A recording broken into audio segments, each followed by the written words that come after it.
Good afternoon, YouTube. Little update on the media room floor project here. So this is the area where I stripped the mastic off in the last couple of videos, and then here's the area that's the new concrete patch. So it's been about 3.5 weeks since I put the concrete in, and I think it's curing pretty good. A couple things I noticed, I don't know if this will show up in the video, but the new concrete's got a slightly darker gray color to it than the 60-year-old concrete. And maybe if we can go up, swing up here a little bit so you can see, this is like some of the concrete here where the mastic completely came up, and I haven't stained it. So you can see that's quite white, and this over here is a fair bit darker gray. So I think this is going to lighten up as it finishes curing. As you can see here, this section here where I got the stain up on it, I think I can go for a slightly darker color on this new concrete, and then I can use my sharpening stone to braid the surface a little bit and lighten it as I need to. And then one thing you might notice here, there's a bit of a crack. I found this crack as I pulled up the tiles. I had all the tiles were still in here. And if we swing around, that crack goes clear across the floor over to the wall there.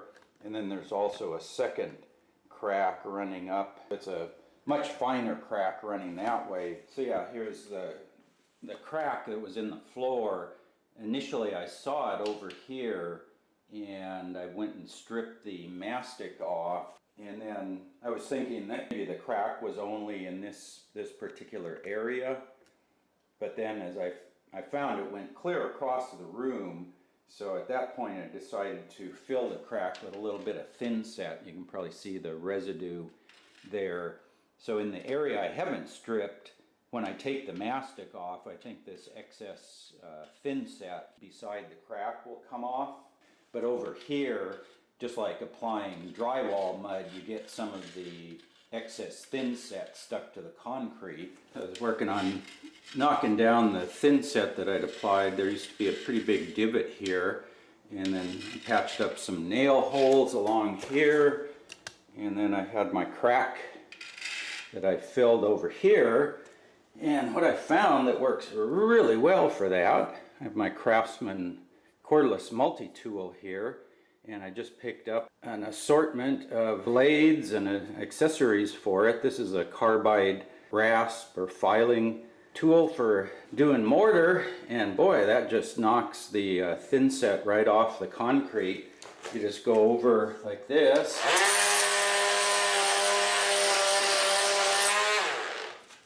and that takes it down pretty good. And then I take my brick here. I've been using a old concrete brick, and that kind of works as my sanding block, and I think that's going to work pretty well. So I found a few low spots that I think I need to go back and fill here.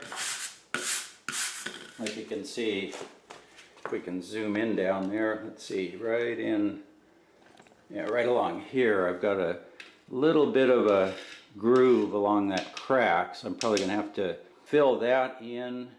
And then I think there's also one, this is one of the nail holes I filled here. I think that's right down in here. There's a little bit of depression where the thin set shrunk. So I think I want to hit those couple of areas, build them up, let that set for a couple of days, and then sand it smooth, and then I think I'm ready to go over this part of the floor.